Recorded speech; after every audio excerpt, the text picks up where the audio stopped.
Nama saya Bima Laga, saya selaku CFO dari Presare.com. Visi saya adalah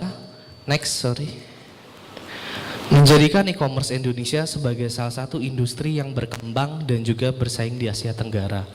Mungkin kalau di Indonesia kita sekarang sudah saatnya merambah ke Asia Tenggara.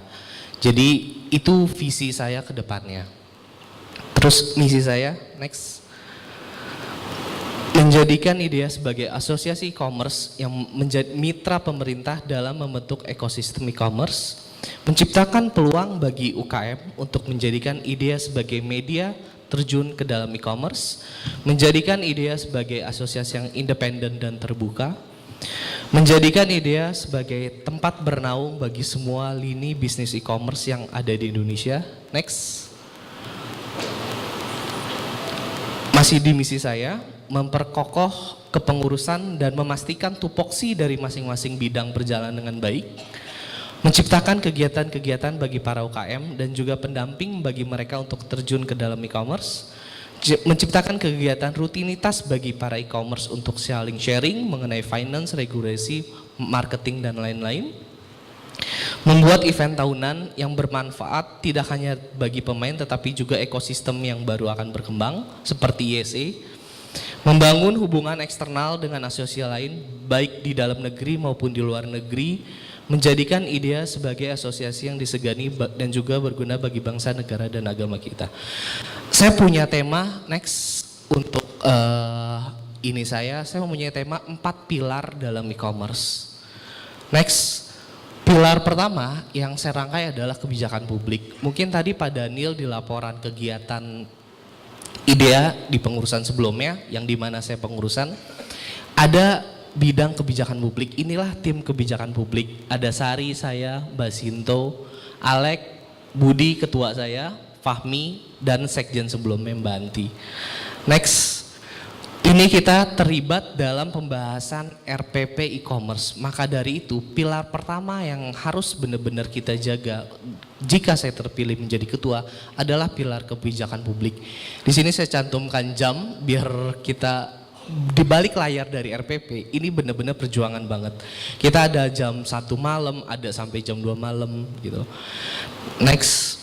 Dan juga tadi Pak Daniel sudah menyampaikan safe harbor policy, kita sudah diundang dalam FGD dengan Menkominfo untuk membentuk safe harbor policy.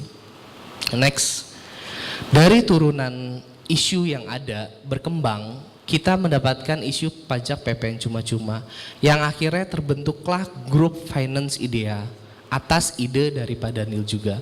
Memang yang terlibat orang yang nggak secara langsung akan terkena impact dari PPN cuma-cuma ini. Kita fight bareng gitu loh. Dan makanya ini pilar kebijakan publik saya masukkan dalam rancangan program kerja saya. Dan yang terakhir, alhamdulillah baru saja kemarin kita dipanggil BKF, Badan Kebijakan Fiskal. Perlu diketahui, jika kita mau merubah peraturan perpajakan harus dari Badan Kebijakan Fiskal. Karena dari mereka lah peraturan itu dibuat. Dan mudah-mudahan dengan PR kajian dari kebijakan publik atau pengurus selanjutnya, ini kita akan bisa tuntaskan dan peraturan e-commerce ini akan menjadi pengecualian untuk PPN cuma-cuma. Ini PR selanjutnya ya, Permen RPP dan masih banyak lagi, safe harbor, kajian PPN cuma-cuma. Waktu saya makin tinggal dikit. Pilar kedua ada SDM, ada penjual, perantara, jasa, sistem informasi, manajemen, dan talent. Itu pilar yang kedua. Pilar ketiga, standar teknis, kita harus menerapkan keamanannya, sistem pembayaran, jaringan internet, pengiriman, standarisasinya seperti apa. Kita sebagai asosiasi harus bisa mengakomodir itu semua. Dan pilar yang terakhir karena keterbatasan waktu, organisasi. Kita ketahui asosiasi di Indonesia nggak cuma satu, jadi kita harus berpartner dengan Mastel, IDEA, ABJI, Pandi, ada IDA, dan ada juga asosiasi yang berbunculan. Kita juga berpartner dengan pemerintah, kita di bawah Menkominfo, Kemendak, Kemenko, Kemenq, dan stakeholder. Saya rasa 4 pilar inilah e-commerce yang akan saya terapkan jika saya terpilih menjadi ketua. Assalamualaikum warahmatullahi wabarakatuh. Luar biasa.